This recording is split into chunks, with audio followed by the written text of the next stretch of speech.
I looked at the lit-up windows of the stores across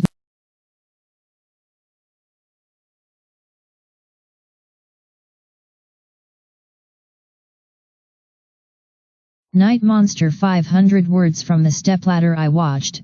The dark rain clouds obscured the sun, as it sat. Now I knew I could not finish painting the barn today. There was to be no twilight that night.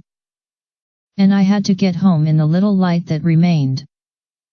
So I climbed down the ladder and started to the barn door when my foot knocked over the bucket of paint. After quickly picking it up, in the dim light, I saw the paint spreading over the ground. In the decreasing light of the early evening, there was nothing I could do. So I put the lid on the can and started the walk home. As I walked down the lane to the paved street, the daylight faded even more. There were no houses or street lights by the edge of town. Trees and bushes had grown up to the paved street on both sides. The winds were bringing in the rain.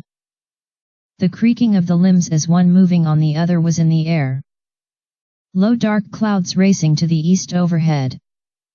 5 blocks ahead was Main Street. The street light on the main street had burnt out several weeks before. The only light was the light of the corner drug store shining into the street.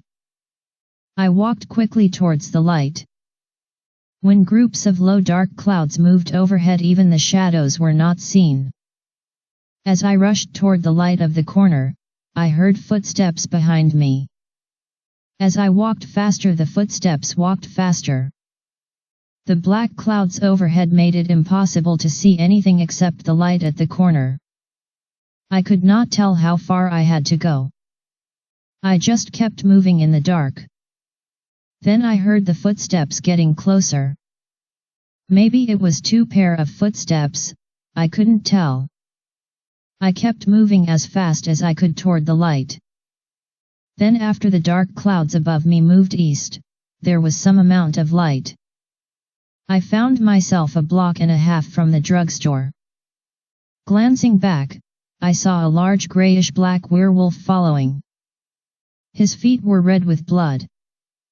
Probably the blood of his last victim.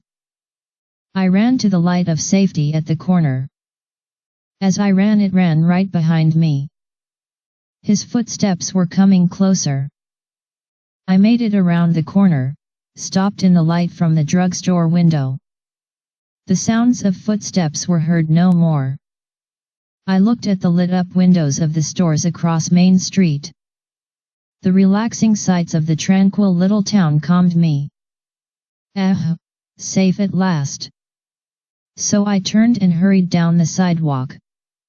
And walked into the sidewalk planter, full of blooming July flowers.